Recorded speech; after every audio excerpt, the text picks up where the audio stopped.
Hey guys, welcome back to NFT Inspo. For today's video, we are going to show you how to use Chime virtual card in store. So if you're interested, let's start the tutorial.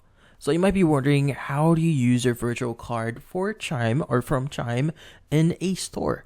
Well, currently, since this is a virtual card, you won't be able to use it directly on any store. So there's an additional step that you need to do for you to actually use it. So first is you need to open up the Chime app, or you need to go to their official website and log in using your username as well as your password. Now from then on, you need to find your virtual card. Navigate to your account settings, search for your virtual credit card. Now click on the personal information section to view your card details, including the card number, CVV, and expiration date. So these details are going to be really important since we'll be adding this into our Google Wallet. So in this case, you need to download and install the Google Wallet app.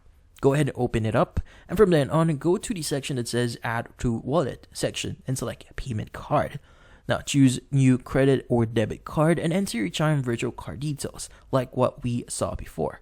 Now click on Save and Continue at the bottom of the screen. Accept the terms and conditions by clicking Accept. Now from then on, you can now make your purchases using your Chime virtual card to make basically through Google Wallet. Now in this case, that's about it. So hopefully this video was able to help you. Like and subscribe to NFT Inspo. Thank you for watching.